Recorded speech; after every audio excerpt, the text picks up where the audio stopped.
le monde de demain, d'accord avec la sobriété, il faut repenser carrément la façon de mener les projets au niveau des communes et de l'intercommunalité. Et puis aussi, il y a encore ce rapport au code de l'environnement qui interdit d'abattre des arbres en allée, en alignement. C'est extrêmement important. Il y a une dérogation, enfin une dérogation sur l'arbre malade, et une deuxième dérogation en cas de projet de construction avec compensation. Mais c'est vraiment en dernier lieu.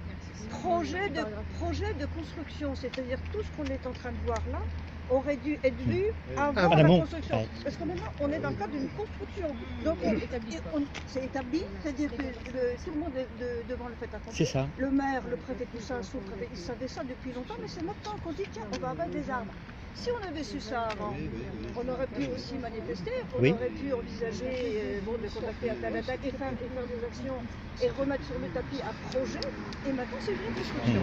Donc, c'est hallucinant qu'un chef d'entreprise n'ait pas prévu la façon dont il allait livrer ses produits.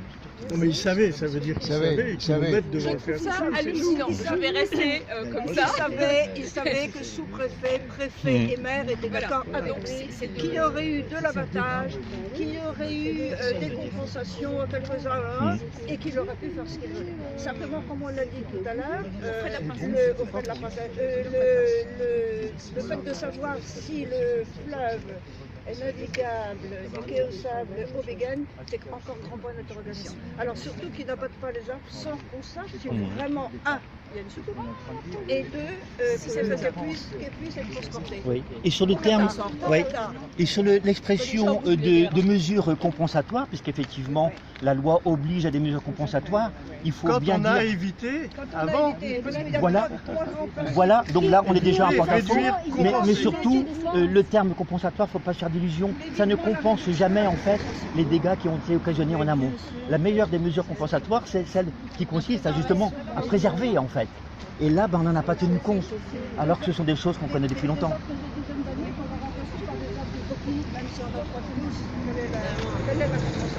Avec, en plus, dans le permis de construire, dans le dossier, vous avez une étude de Natura 2000 qui dit que ce sont des arbres d'intérêt écologique, parce qu'il y a des chauves-souris dedans. Voilà. Eh ben, Bon, mais comme les arbres en France ne sont pas protégés de telle façon qu'on ne puisse pas de manière absolue les conserver, voilà à quoi on a un arbre d'intérêt écologique. Un poil près de 9 mètres. Quelque part, c'est le cas de figure qu'on connaît là, qu'on évoque là, c'est un peu le prototype de ce qu'il ne faut pas faire en matière d'approche écologique. Hein, la politique du fait accompli, le refus de tout prévoir et Même économique. même, est-ce que c'est économiquement, les deux il ne sait même pas s'il va pouvoir les Oui, en plus. C'est incroyable. Donc on met des gens de travail pour les arrêter. Il ne sait pas. On peut quand même se poser la question, il y a peut-être la question de la largeur, enfin le diamètre maximum, mais par rapport à la hauteur, cette soucoupe, elle ne va pas se balader sur ses petites pattes, elle va être sur un camion. Oui. Il y a une hauteur. Oui. Eh bien, si on fait la route jusqu'à, alors je ne sais pas si c'est ce qui est là ou au bout. Ce sera au bout. C'est un kilomètre dans les Il y a arbres. jusqu'au bout, jusqu'au fond là-bas. Ah, il l'emmène par la route jusqu'au bout. Qui vont gagner aussi. Si vous voulez, attendez, si vous voulez, moi, excusez-moi, je m'adresse à la presse. Président de l'association de sauvegarde du Trégor Guello-Patièvre. Donc je ne vais pas revenir sur tous les arguments. Je suis à une conférence de presse à Saint-Brieuc contre la ferme-usine de Langoite. Donc la question, je ne vais pas revenir sur tous les arguments que vous avez cités, qui justifient pleinement que nous soyons là tous. Il y a une chose maintenant qui est de se dire, qu'est-ce qu'on fait? Eh bien, il faut que les choses soient claires. C'est pas seulement de mécontentement, on ne vous demande pas de venir ici pour faire une photo devant des gens qui font « Ah là, on n'est pas content », on agira. La première des choses que l'on va faire, un référé en suspension et on attaquera cet arrêté préfectoral. L'arrêté suspension, c'est quelque chose qui permet de suspendre l'exécution d'un arrêté préfectoral. Donc ça va être fait et après il y aura un jugement sur le fait. On va faire cet arrêté le plus vite possible. D'ailleurs, je sollicite les compétences de juristes.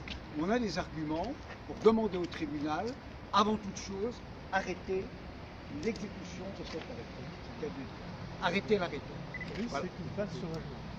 Voilà. Alors ils peuvent le faire sauvagement. Oh, excusez-nous, vous savez pas. Mais moi je tiens à dire que, je le dis très fort, ces arbres, il faut que monsieur le préfet et monsieur le maire le sachent, j'ai encore l'âge de monter dans les arbres pour empêcher qu'ils soient abattus. Et j'espère qu'il y aura plusieurs personnes qui le suivent. Voilà.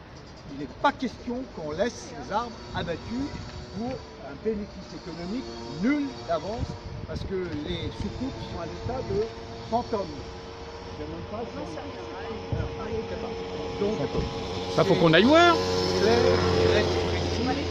C'est le début d'un combat, c'est pas seulement des gens qui se réunissent en disant on n'est pas content, on n'est pas gentil. Il faut que les autorités le sachent. On est d'accord là-dessus. Oui, oui, oui. Donc c'est important, les deux actions qui sont c'est l'association Sauvegarde du Trégor ou Hello-Maintien et d'autres associations si elles veulent. Pourtant ça nous appartient.